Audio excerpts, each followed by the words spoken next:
About trade, with President Trump set to meet with Xi Jinping at the end of this week. That's when the G20 meeting begins in Buenos Aires in Argentina. There are certainly some fears, and more is being written about this in recent days, that trade tensions could make products more expensive. So as we're getting great deals this holiday shopping season, will the same be true next year? Swiss America Trading Corp chairman is Craig Smith, and he joins us now. And I wonder if that, is getting kind of ahead of ourselves, Craig, or is that a legit concern that, hey, get it? Yes, this holiday season is great. You're getting everything on sale. We're so conditioned to deals anyway. But everything will be more expensive next year if this trade war continues. What do you think?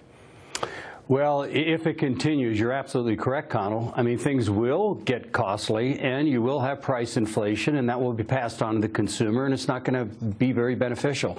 But I've got good news, Connell. All right. I believe that President Trump is going into this negotiation at the G20 in a position of strength. I think he has quietly amassed a trading bloc, Connell. Think about it. The USMCA deal. They have a veto provision in there that if Canada or Mexico signs a deal with another country that's adverse to America, they can stop the deal. So I think President Trump has all the cards, Connell, and I'm very positive about an outcome this Saturday. What type of an outcome? What's a positive outcome? Because nobody says, oh, the whole thing's solved by this. Well, I mean, I guess it's possible, but people don't seem to be expecting that. In fact, as to John Layfield's point, they're expecting very little. When you say outcome, what do you mean?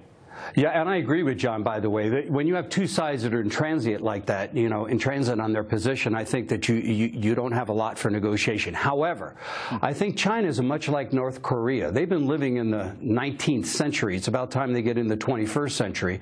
And I think you're going to start to see that in negotiations. I really believe in this guy, Mr. Lighthizer. I think he's done a tremendous job, Connell. And I got to tell you, I'm very positive. The Chinese, look, there's a $375 billion deficit between us and China on trade.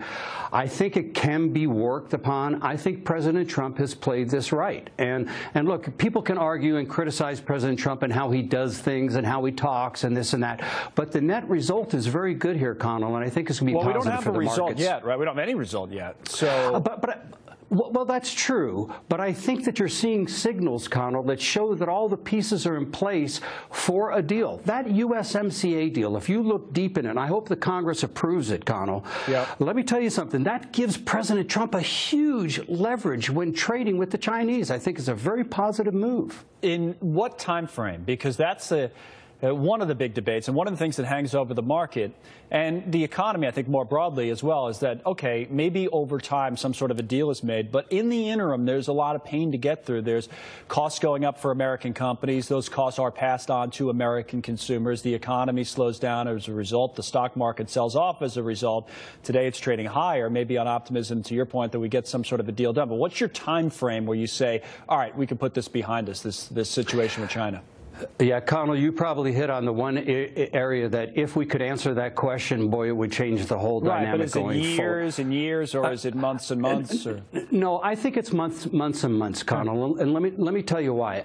We do have a slowing worldwide, and I don't think the Chinese are in a position with the debt that they're carrying to allow that slowdown to affect their economy. Now, I know the Chinese are very willing to sacrifice and go through pain on a short-term basis to get their long-term gains. They think in dynasties when they're talking long-term. We think in 90 days that we're talking long-term. But I do think that the Chinese are ready to cut a deal. I think they want to see this growth continued worldwide. And I don't think they're going to stop it by trying to get into a big war with Trump. I really don't. As a final point, and they're already in one, maybe not a big one to your point, but they're already in one. What's something each side could give? If you're China, you come in, and what's kind of the olive branch, so to speak? Gosh, I love your questions. One place would be intellectual property. I mean, think about it. Years ago, we used to give donations to the Chinese gave donations to campaigns, and they got secrets on rocket technology. Yeah. Nowadays, you just steal it. Right. So I think if the Chinese that though until the end of I understand sure. I mean, I understand it happens, and American companies will tell you it does, but to get them to actually publicly admit that seems to me to be far-fetched. Absolutely. But if you could, and them say, look, we are are going to look into it, or just some type of olive branch that says the Chinese are willing to deal with what's costing us billions of dollars a year. Right. I mean, you got to remember, intellectual properties is a big thing. It's no longer just Hollywood. It goes all through the technology and then world. We say especially, we're not going to put the tariffs up to 25% as a result from 10 or something like that. And then you have a minor deal. Yeah. Well, you have $200 billion that are going to go from 10% to 25%. I don't think it's going to happen, Colin. Okay. I am really optimistic. And call me back next week and either tell me I'm an idiot or tell me I was a genius, but I'm going to tell you something. I think this weekend is going to produce good results. I really do. Well, Neil will be back by then. I don't think he'd call you an idiot, but we'll tell him to call you. Good to see you, Craig. Thanks for coming on. Good seeing you, Colin. We appreciate it. Now, number of investors